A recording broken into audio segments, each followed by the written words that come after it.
عامين أعضاء مجلس إدارة لنادي الأدب. النهارده بتبدأ دورة جديدة برئاسة الصديقة الأستاذة الدكتورة أمل عابد أو أمل أنور محمد. أمل عبد الله محمد، ومعها أعضاء مجلس الإدارة الصديق الأستاذ محمود منصور والأستاذ أسامة القوسي والصديق أحمد الجزار والصديق الأستاذ أنور عكاش.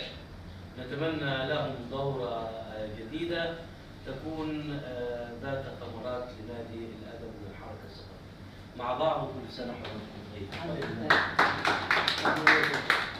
الله يخليك يا رب.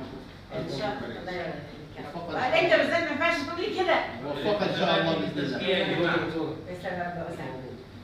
ان شاء الله ربنا يجعلها دوره باذن الله موفقه ونحقق فيها الاستقافه اللي كان نفسنا يتحقق. ساعتها المفروض هيبقى بكره، ان احنا عندنا لقاء بكره في قوس، عزلنا قصر ثقافه قوس.